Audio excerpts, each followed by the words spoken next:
Hello one and all, my name is John Clare, this is John's Dark Art, and as always, you are very welcome.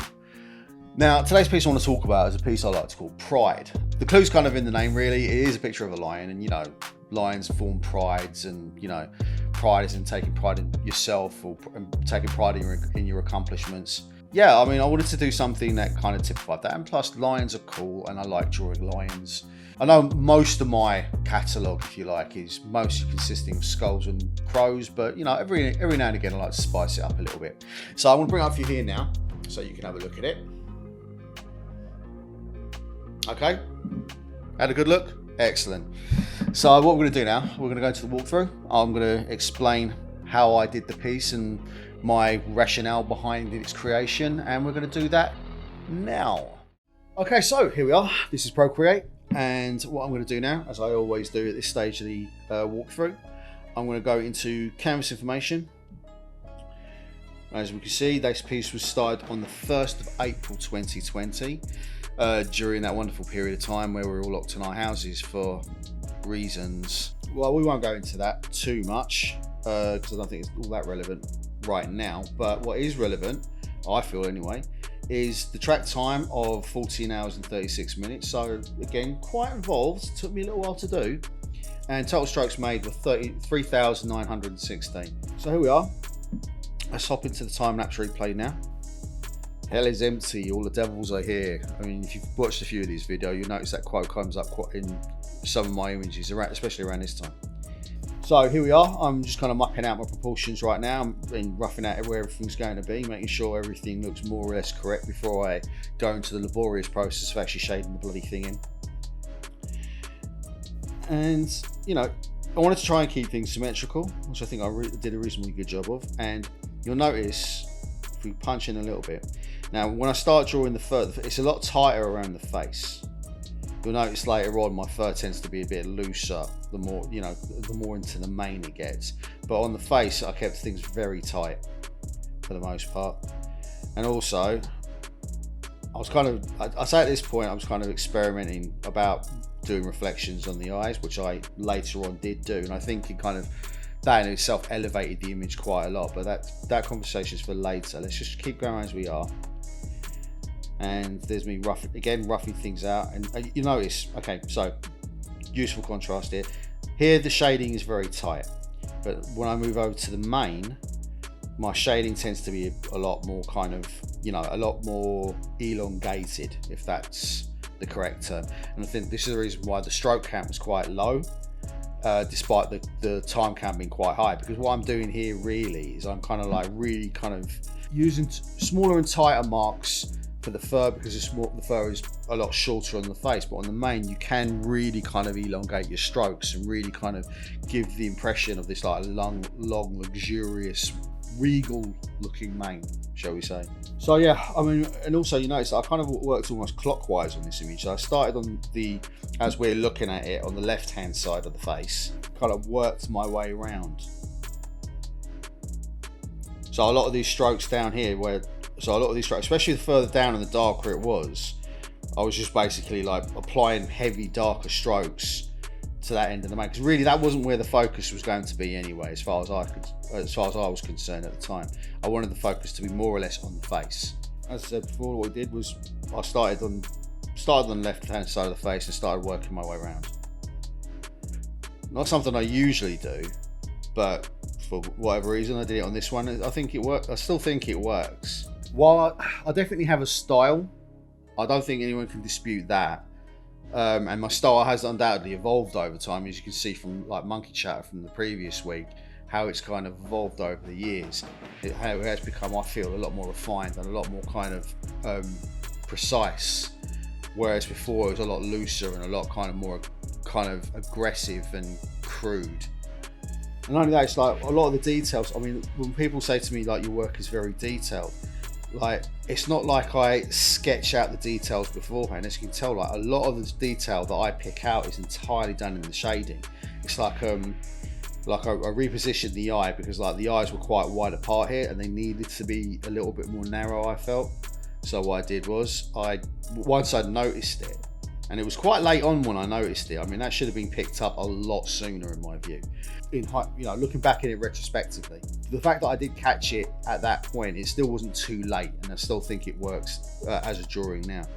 But you'll also notice, like, picking out the details. Like, so initially, like when I first started marking out the face, I mean, it was basically more about placement than anything else. But as I worked my way around and came back to the face again and really started honing the details and going backwards and forwards. So as you can see here, it's like I kind of started progressing my way up, then I'd come back again onto the main to get the balance right. So I am moving around, but probably not as much as I probably should have done in hindsight. So, I've got the kind of tufts at the top all sorted out, and that was looking fairly tidy. Then worked my way into the face and a lot more. Moved the eye, and then as you can tell here now, what I'm doing is I'm kind of finalizing and honing the details and kind of like getting closer to what to me would be a finished product, like a finished drawing, finished artwork. And again, I'm still picking out details in the fur, like doing those little details, like kind of like where there's like matting, where there's certain areas that are darker than others and whatever else. Because, like, as you can probably tell, like, lions ain't a single colour, they're not a single tone.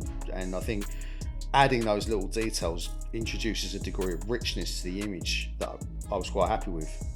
And, like, also, you'll notice, like, the difference in the eyes, just by putting in those reflections, they pop a lot more. They're a lot more expressive. There, they look virtually dead almost. But just by adding in those reflections, a small touch like that makes all the difference. I'm just kind of finalising that here now, and this. Strangely enough, I know it sounds like a really insignificant detail, but I don't usually draw whiskers. I don't know why. It's something I kind of leave off because I just kind of see it as unnecessary. But for whatever reason, for this one, I felt it was important to get the whiskers in, so I did. So there we are. That's Pride, more or less. Now we're just finishing out with the whiskers. There we go. A few final details, and we're done. And that was Pride. So I think it's the point where we start rounding things out. So let's do that now, shall we? Okay, so that was Pride. As you can imagine, it'll be up for sale on the website, www.johnsdarkart.com. It'll be available in 2 prices and 2 sizes. They are A3 at €75 and A4 at €45. So if you'd like to support the channel, if you like what we're doing here, head over to www.johnsdarkart.com and pick yourself up a print up there. Very much appreciated. Thank you very much. Okay, so in terms of this drawing here, Pride, I mean, look, it's more of a practice piece than anything else. That's what it is, really. It was during a time when we were inside a lot. I've got to be honest with you, like, drawing helped keep me somewhat sane. Being able to do something. I mean, yes, we were allowed to go out 2 kilometers for a while, and, that was quite useful in terms of being able to go out and maybe do photography or just go for a walk. But in terms of like being inside so much, I mean, there's only so much Netflix I want to watch. I know like me and Roman do the post-watch post-mortem, which is available on Fridays, so check that out if you've got time. Yeah, there's only so much Netflix I want to watch. There's only so many TV shows. There's only, sometimes video games can be a bit more immersive. So, playing a bit of Fallout 4 or playing a bit of Skyrim or whatever, or The Outer Worlds, which is really good, by the way. In terms of like creating something meaningful, doing something that, I feel is more conducive to my own health, like my mental health, if you like, then creating art I feel is very, very important part of that. During that period of time, there were lulls. I'm not going to lie, there were lulls. There were times when I wasn't feeling as creative, but there were times when I was, sitting down and doing some drawing, and that helped quite considerably. I don't think anybody looks back on that period of time with any degree of fondness, and I definitely don't. But the fact that I was able to do that and find the time to do that, helped me immensely, and in a strange sort of way has led to what we're doing now. So I mean, as long as you're creating, I mean, that's the thing. I mean, I know I've kind of mentioned this on a few of my previous episodes of John's Dark Art, but inspiration is something that finds you working. It's such a true adage, and it's something now that I live by. for any other creative, I'd suggest that, you know, acknowledging the fact that as long as you're doing something, other ideas will come. If you are creating, irrespective of your medium, or sometimes it might be an idea to take a break from one and go on to another, to try and maybe to learn some new skills, like what we're doing here, like setting up cameras, audio equipment, editing, all that kind of thing. You know, these for us are skills that we're learning, we're honing. Do I think we're the finished article? God, no. But I think we are going to get there eventually.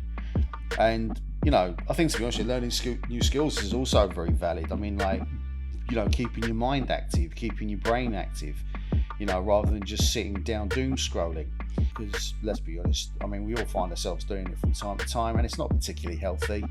I mean, social media undoubtedly has its benefits in terms of, you know, us artists being able to get our work out to wider audiences.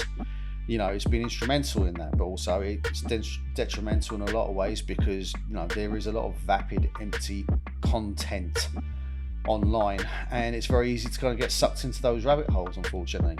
If I was going to impart any kind of advice, it would be, and this is advice I keep giving, and I'm going to keep giving it, just keep creating, you know. It helps me, and this is why, you know, I keep kind of banging that drum on this channel, because the periods of my life where I haven't been creative or haven't been creating as much are periods where I wasn't doing anything, you know, waiting for inspiration, waiting for something to happen. The thing is, the more waiting you do, the less likely it is to happen. You've got to make it, you know, you've got to do it yourself, you know, or find other parties that are willing to help you, you know, who believe in what you're doing, have belief in what they're doing, and, you know, through your combined efforts, you're able to achieve something, you know, whatever your stated goal is. Yeah, I think it's important to keep creating, keep moving, be like the shark. Be like the shark. Keep swimming, because if you stop, you die.